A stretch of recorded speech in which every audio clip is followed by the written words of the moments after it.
રાજ્યમાં વરસાદની સ્થિતિની કેન્દ્ર સરકારે પણ નોંધ લીધી છે। કેન્દ્રીય ગૃહમંત્રી અમિત શાહે વરસાદની સ્થિતિની સમીક્ષા કરી છે। અમિત શાહે સીએમ ભૂપેન્દ્ર પટેલ સાથે ટેલિફોનિક ચર્ચા કરી છે। દક્ષિણ ગુજરાતમાં પડેલા ભારે વરસાદ અંગે સમીક્ષા કરાઈ છે।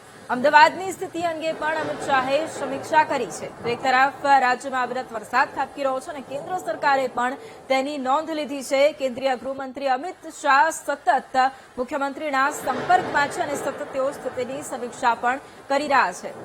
અને આજ મુદ્દે સંવાદદાતા મેહુલ ફોન લાઈન પર છે। મેહુલ, એક તરફ રાજ્યમાં અવિરત વરસાદ ખાબકી રહ્યો છે અને કેન્દ્રીય ગૃહમંત્રી અમિત શાહ સતત સમીક્ષા કરી રહ્યા છે, શું જાણકારી? બિલકુલથી વાત કરવામાં આવે તો કેન્દ્રીય ગૃહમંત્રી અમિત શાહે મુખ્યમંત્રી ભૂપેન્દ્ર પટેલ સાથે ટેલિફોનિક ચર્ચા કરી છે।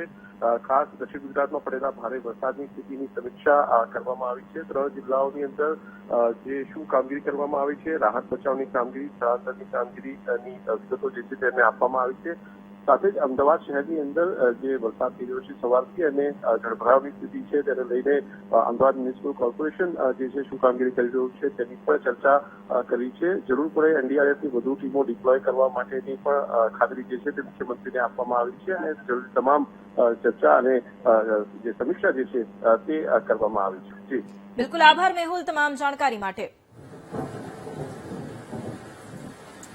તો એક તરફ રાજ્યમાં વરસાદની સ્થિતિ અને કેન્દ્ર દ્વારા પણ તેની નોંધ લેવામાં આવી રહી છે। કેન્દ્ર સરકાર સતત આખી જે પરિસ્થિતિ છે તેની સમીક્ષા કરી રહી છે અને અમદાવાદની સ્થિતિ અંગે પણ ચર્ચા કરવામાં આવી છે।